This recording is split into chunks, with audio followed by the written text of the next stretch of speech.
Yeah.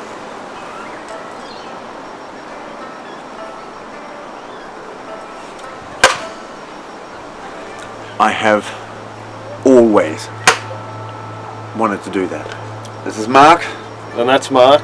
We're in the Cannabis Cave. We're both Marks. We're in the Cannabis Cave. We're going to be juicing up some vape pens, and we're going to be talking about vape pens today. In particular, the iStick Pico Mega.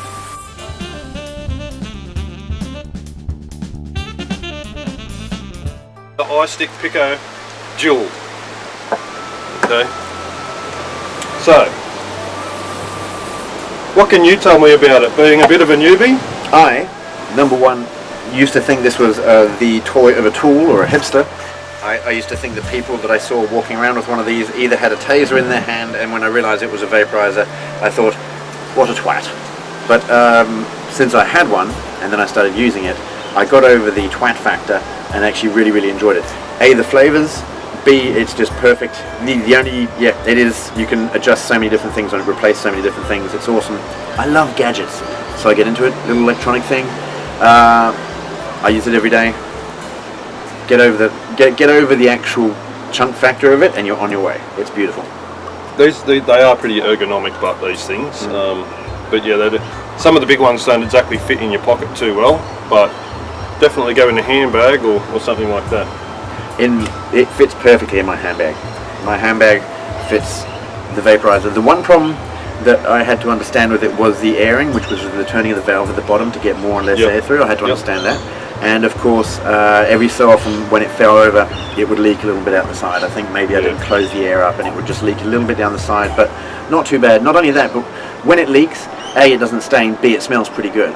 Okay, I've got the donut one that you gave me last year, the donut liquid. Yeah. So,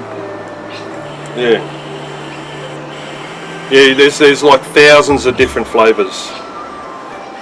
And it's delicious. It is a perfect way to basically kill your cigarette smoking, because for me the cigarette smoking, just tobacco smells so bad, and when you want to go and cuddle up with people after having a cigarette and or a joint, you kind of really want to smell a bit nicer. This smells delish, and you have, as you said, plenty of flavours, plenty. So it's not like you're going to go in smelling like a dog anymore, like you've rolled in an ashtray. You'll come out smelling like donuts. Yeah, it's sweet stuff. Well, you can get cigarette flavoured liquid too. One of the big advantages of all the flavours, as you said, the smell. You don't smell like stinky ciggies. You smell like a chocolate factory or something.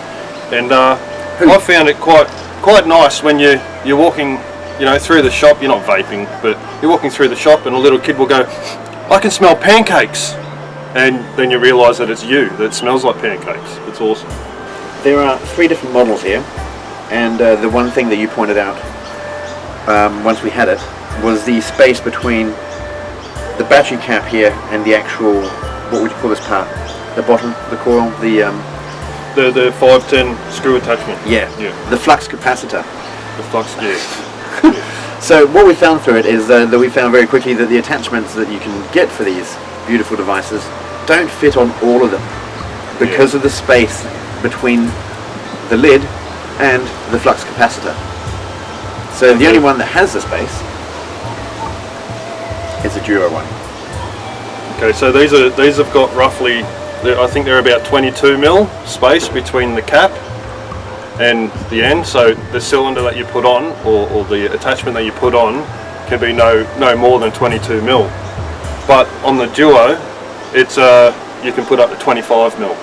So that enables us to be very versatile with this. It means that we can put stuff like this little baby on, right? Now we've got them in stock now, but so we can dab with this. This will also go up to 200 watts. It's also got 2 replaceable batteries, right? So you can have 4 batteries and you can keep 2 charged, and you can keep them in your pocket. We also do the little battery cases. So these are 2 pre-charged ones that I keep with me. So when this runs out, I can just swap it over and keep on going. So these go all the way up to 200 watts. The first model, just the iStick Pico, will go to 75 watts. I'm not sure what this one goes to. It's 80. Could be wrong. I think it's 80. Let's see. It's going up 50, 60, 80. Okay, so that's 75 watts, 80 watts, and 200 watts. So there's a marginal difference in that too.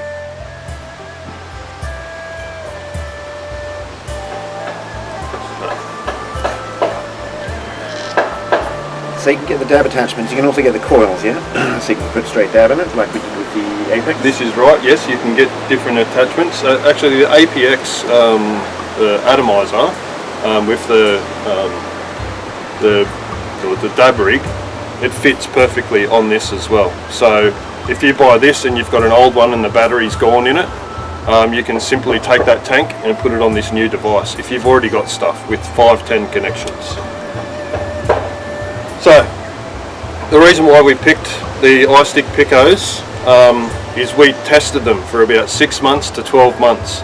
This one is the oldest one, still going strong. It's been in water, it's been dropped off ladders on the concrete, it's been through hell. It's sat in a tool pouch, getting covered in stuff and everything, and yeah, it's still cracking along. It's a really good device. We have not had one return, and we've only had one complaint, and that was of a person not knowing how to use it properly and burning the coil out. Now, what they were doing was they were pressing the button and then inhaling, and that's a no-no, because if you press the button, it immediately starts heating up the wick and the coil, and that dries the wick out, which in turn will end up burning. What actually wets the wick is the airflow through the mouthpiece. It actually wicks the fluid into the wick. Okay, so without actually breathing through it and pressing the button, you'll burn the wick out. So the correct way to vape is to press the button as you start inhaling.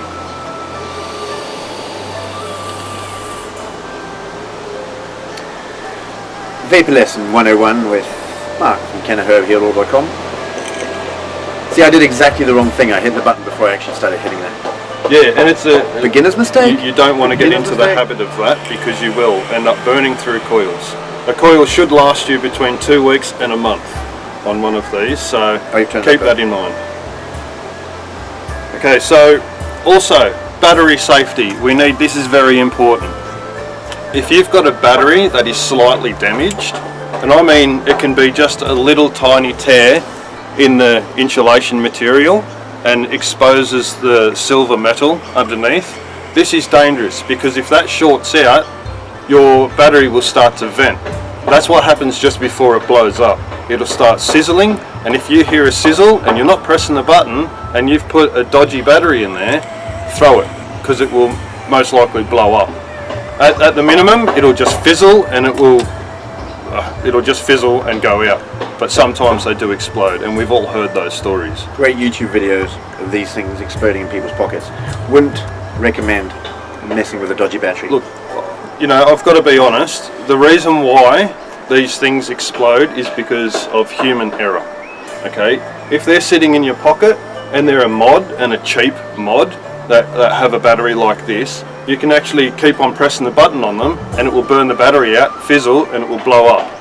Another thing is putting dodgy batteries in your device. It shorts out in your pocket and it blows up. So there is safety issues. It's an electronic item. It does have a lot of power in it, and you do need to do maintenance and do an overall check on it every now and then. What I tend to forget when having this in my pocket is you can turn it off as well. You just get to turn it off, so you've got to hit it 5 times, but when you finish vaping, especially if you're having your little ciggy break and you run out and you finish vaping, don't just throw it in your pocket and run back to the office or whatever you have to do. Turn it off so it's genuinely not being used anymore, because that's the problem, is if it sits in your pocket and is being used constantly by mistake, like you just finger touching it, it's going to burn out. But when I first got it, this is the thing that Mark had to explain to me. Hey, when you get the packet, you'll get a charging kit that plugs into the bottom of this little device here, okay? Or in there. But that is not recommended. It's not recommended. The charging apparatus or the charging board that's in this is not totally equipped to charge the battery properly. you'll get less uses out of your battery if you charge it through these ports. It's just not equipped for it. It will charge it, but it's just not the best. You want to buy a separate charger, right? Now, the reason that you buy the separate charger is that it's equipped with a trickle charge function and a topper, and it loads the battery properly, okay? This kind of just force charges it. These ones will trickle, they'll force then trickle, so they'll take care of your batteries. I don't think anybody actually has pointed that out too much on the net, which is a tip that I think was very, very... If you've bought one of these and it fucks out on you because of the battery and you haven't been getting that tip, and then you see this video and just go, yeah, explains so much. I mean, you still get plenty of uses out of them. They're actually called cycles. Every time you use the battery and put it on charge, it will do a cycle. Now, I'm not sure how many cycles these batteries are, but it will be reduced if you charge it through this port. Yeah. Does it have the same thing? Does it have a charger under one of these as well? No, it doesn't. Yeah. So it's, oh, it does? Oh, in the back, yeah. Gotcha. Yeah, they've all got them. Yep. So, like in an emergency, if you forgot your charger, then yeah, sure, you can do that, but it's just, you're better off getting a separate charger. They're not that much more expensive, and we sell them in the whole kit. With the charger, 4 batteries, you know, the dual, check it out. Can of Herb Heal. Cheers for watching. Thank you. Hooroo. Bye bye now.